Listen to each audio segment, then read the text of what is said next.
കണ്ണൂരിന്റെ രാഷ്ട്രീയ ഭൂമികയിൽ തളിപ്പറമ്പ് മണ്ഡലത്തെ ചുവപ്പിക്കാൻ LDF സ്ഥാനാർത്ഥിയായി PK ശ്യാമള ടീച്ചർ എത്തുമ്പോൾ അത് കേവലം ഒരു സ്ഥാനാർത്ഥി പ്രഖ്യാപനമല്ല, മറിച്ച് ദശാബ്ദങ്ങളായുള്ള ആവേശോജ്വലമായ ഒരു പൊതുപ്രവർത്തന ജീവിതത്തിനുള്ള അംഗീകാരമാണ്.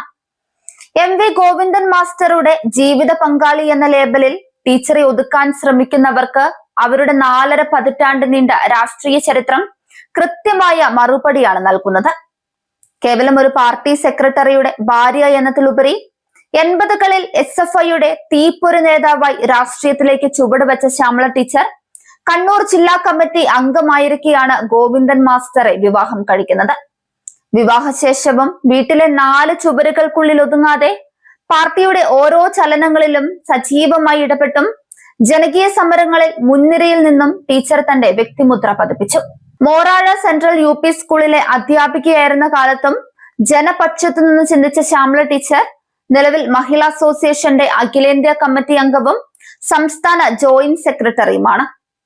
ആന്തൂർ, തളിപ്പറമ്പ് നഗരസഭകളുടെ ചെയർപേഴ്സൺ എന്ന നിലയിൽ ടീച്ചർ കാഴ്ചവെച്ച മികച്ച ഭരണ മികവ് ഇന്നും മണ്ഡലത്തിലെ ജനങ്ങൾക്കിടയിൽ ചർച്ചയാണ്. CPM ജില്ലാ കമ്മിറ്റി അംഗമായ ടീച്ചർക്കെതിരെ ഉയർന്നു വരുന്ന കുടുംബാധിപത്യ ആരോപണങ്ങൾ രാഷ്ട്രീയ ഗൂഢാലോചനയുടെ ഭാഗമാണെന്ന് വസ്തുതകൾ പരിശോധിച്ചാൽ വ്യക്തമാകും. പാർട്ടി ഏൽപ്പിച്ച ഉത്തരവാദിത്തങ്ങളെല്ലാം കൃത്യതയോടെയും കരുത്തോടെയും നിർവഹിച്ച ടീച്ചർ സംഘടനാ ചട്ടക്കൂടിൽ നിന്നും പടിപടിയായി ഉയർന്നു വന്ന വനിതാ നേതാവാണ്. അവർ ഒരു മികച്ച സംഘാടക കൂടിയാണെന്ന് ഇതോടകം തെളിയിച്ചു കഴിഞ്ഞു. തളിപ്പറമ്പിന്റെ മണ്ണും മനസ്സും അറിയുന്ന, ജനങ്ങളോട് ചേർന്ന് നിൽക്കുന്ന ഈ വിപ്ലവ നായികയ്ക്ക് മണ്ഡലത്തിൽ വൻ ഭൂരിപക്ഷം ഉറപ്പാക്കാൻ സാധിക്കുമെന്ന ആത്മവിശ്വാസത്തിലാണ് ഇടതുപക്ഷ ക്യാമ്പുകൾ. PK ശ്യാമളയെ നിർത്തുന്നതിനെതിരെ സമൂഹ മാധ്യമങ്ങളിൽ അടക്കം ഉയരുന്ന വിമർശനത്തിൽ MV ഗോവിന്ദനും പ്രതികരിച്ചിരുന്നു.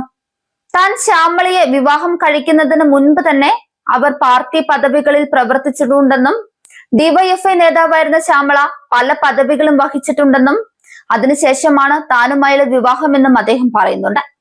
ഇപ്പോൾ സ്ഥാനാർത്ഥിയാകുമ്പോൾ മാത്രം ഭാര്യാപദം ഉയർന്നു വരുന്നത് എങ്ങനെയാണെന്നാണ് ഗോവിന്ദൻ ചോദിക്കുന്നത്.